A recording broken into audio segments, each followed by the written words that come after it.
नमस्कार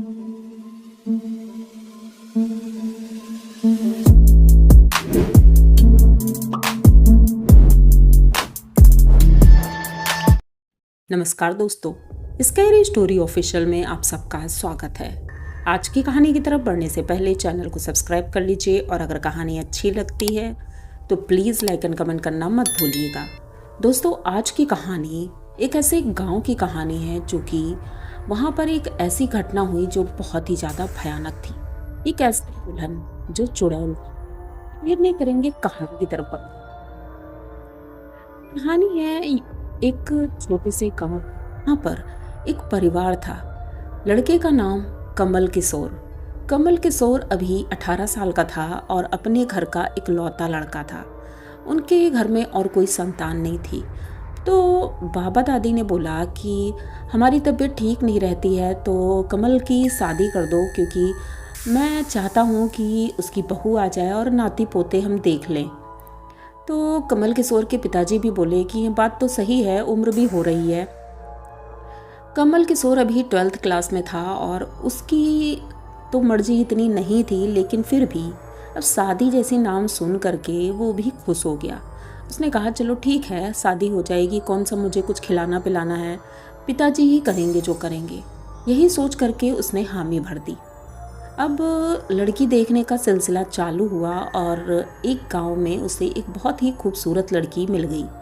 उनके घर वालों ने पसंद किया और जब कमल किशोर को उसकी फ़ोटो दिखाई तो कमल किशोर को भी लड़की पसंद आ गई। अब रिश्ता तय हो गया। कमल किशोर बहुत खुश था क्योंकि लड़की बहुत ही ज़्यादा खूबसूरत थी। उसकी उम्र लगभग 16 साल थी। वो इतनी खूबसूरत थी कि कमल किशोर तो अब सपने बुनने लगा था। उसने सोचा था उससे शादी हो जाएगी तो वो उसके साथ घूमेगा, बातें करेगा, कितना अच्छा लगेगा। यही सोचते सोचते उसके दिन कट रहे थे, रातें कट रही थी। फाइनली वो दिन आता है जिस दिन कमल किशोर की शादी थी। घर में खुशी का माहौल था। बहुत ज़्यादा खुश थे सभी लोग, सारे रिश्तेदार आ गए थे, सब कुछ हो रहा था। और फाइनली बारात निकल पड़ती है उस गांव के लिए। गांव में उस वक्त डोली में ही बारात जाती थी। तो कमल किशोर घोड़े से और साथ में डोली उधर से विदा होकर के चल देती है। अब शादी वादी तो हो ही चुकी थी।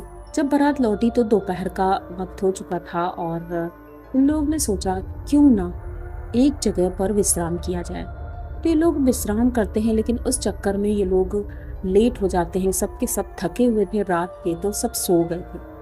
इन्हें हो जाती है शाम। अब कमल किशोर के पिताजी कहते हैं कि अरे बहुत लेट हो गया है, बहू भी भूखी प्यासी होगी तो कुछ नाश्ता पानी उससे बोल दो कि वो भी कर ले। तो एक जो उनकी दाई थी वो साथ में ही आई थी, तो उसने बहू को खाना वाना खिलाया। ये सब करते करते शाम का लगभग 7 बज चुका था। अब ये लोग वहाँ से फिर से निकलते हैं। अब ये लोग वहाँ से निकल चुके थे और निकलते निकलते रात का लगभग 9 बज गया जब अपने गांव के पास एक बगीचे में पहुँचते हैं। उसी रास्ते से निकल रहे थे। बगीचा बहुत घना था और अंधेरा इतना ज़्यादा हो गया था। तभी एक आवाज़ आती है चिल्लाने की, यानी कि एक घोड़ा घायल हो गया था, वो नीचे गिर गया था। तो सभी लोगों को वहाँ रुकना पड़ गया। अब डोली को भी उतार दिया गया और वहीं सभी लोग देखने चले गए। थोड़ी देर बाद वहीं पास में एक इमली का पेड़ था। उस इमली के पेड़ में कहते हैं एक चुड़ैल रहती थी। वो चुड़ैल देख रही थी सब कुछ। जैसे ही सभी लोग उस घोड़े की तरफ गए, कहीं ना कहीं ये किया धरा सब उस चुड़ैल का ही था। जैसे ही वो सब वहाँ गए, चुड़ैल तुरंत नीचे उतरती है और उस दुल्हन के पास जाती है, उसको मार करके उसके शरीर में वो प्रवेश कर जाती है। अब जल्दी से जब सभी लोग वापस आते हैं, डोली उठाते हैं और चल देते हैं। घर पहुँचते हैं, उसका गृह प्रवेश कराया जाता है। और गृह प्रवेश कराने के बाद जब दुल्हन अंदर जाती है तो कमल किशोर तो दुल्हन देखने के लिए परेशान था। उसने अपने रूम में जाते ही, एक तो दिन भर की थकावट थी तो वो अपने बेड पर बैठ जाता है। फिर थोड़ी देर में कहता है कि मुझे बहुत तेज़ी से प्यास लगी है। तो दुल्हन कहती है कि ठीक है, मैं पानी लेकर आती हूँ, आप बैठिए। वो कहता है कि तुम्हें कैसे पता पानी कहाँ से लाना है? तो वो कहती है अरे सामने ही तो कुआं है। मतलब इनके रूम के जस्ट बाहर ही एक कुआं था।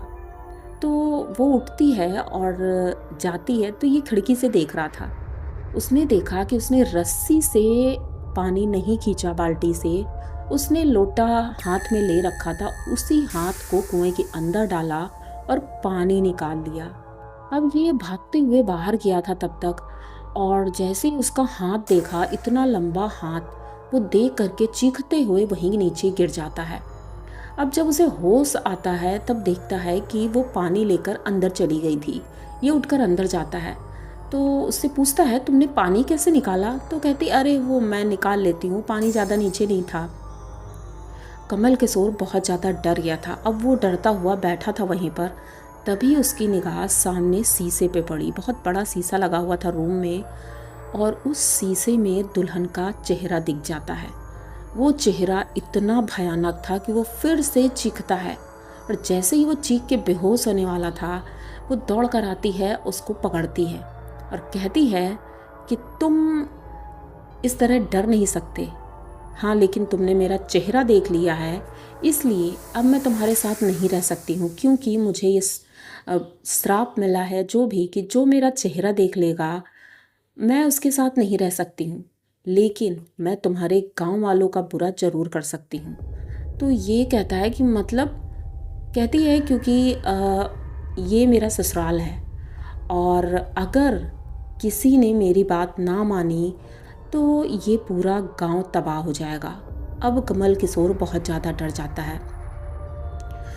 तो कहता है कि क्या बात है और तुम क्या कहना चाहती हो? उसने कहा कि सभी का चूल्हा उत्तर दिशा या पूरब दिशा में है, लेकिन गांव के सभी लोगों को बोल देना कि अपना अपना चूल्हा दक्षिण दिशा में करें, तभी उनके घर में बरकत रहेगी, वरना सब के सब तबाह हो जाएंगे, भूखे मरेंगे, प्यासे मरेंगे। कमल किशोर ये सुनता रहा, और वो औरत वहीं खड़ी थी। ये कहता है कि लेकिन तुम हमारे साथ क्यों आई? तो उसने कहा, क्योंकि मैं शादी ही करने जा रही थी, मेरी भी बारात आई थी, और उसी वक्त कुछ डाकू आ गए थे और उन्होंने मुझे मार दिया था। मेरी शादी नहीं हो पाई थी, इसलिए मैं शादी करना चाहती थी। तो ये मेरी ससुराल थी। अब कमल किशोर को याद आता है कि पिताजी ने बताया था सालों पहले इस गांव में ऐसा कुछ हुआ भी था। तो उसने कहा कि इसलिए मैं शादी करना चाहती थी, लेकिन तुमने मेरा चेहरा देख लिया है, इसलिए अब मैं तुम्हारे साथ नहीं रह सकती हूँ, मुझे दूसरे शिकार पर निकलना होगा। ये सुन करके कमल किशोर बहुत ज़्यादा डर जाता है। वो तुरंत गायब हो जाती, वहाँ से चली जाती। अब ये कमरे से बाहर निकलता है, घर में सबको ये बात बताता है, पूरे गांव में ये बात फैल जाती है, और गांव वाले भी उसकी बात को मानते हैं और कहते हैं कि उस गांव में आज भी लोग दक्षिण दिशा में चूल्हा रखते हैं। वैसे तो कहा जाता है कि दक्षिण दिशा में अगर कोई चूल्हा या कोई खाना भी खाता है तो वो उसके पेट में नहीं लगता है, क्योंकि वो प्रेतों का दिशा है।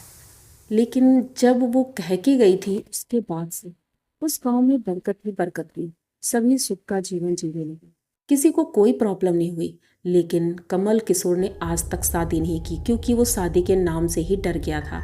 तो आप लोगों को कमल किशोर की ये कहानी कैसी लगी? अगर अच्छी लगी हो तो प्लीज़ चैनल को सब्सक्राइब करिए, लाइक कमेंट करिए, शेयर करिए, और बने रहिए हमारे साथ। मिलते हैं फिर किसी नई कहानी में, तब तक के लिए डरते रहिए।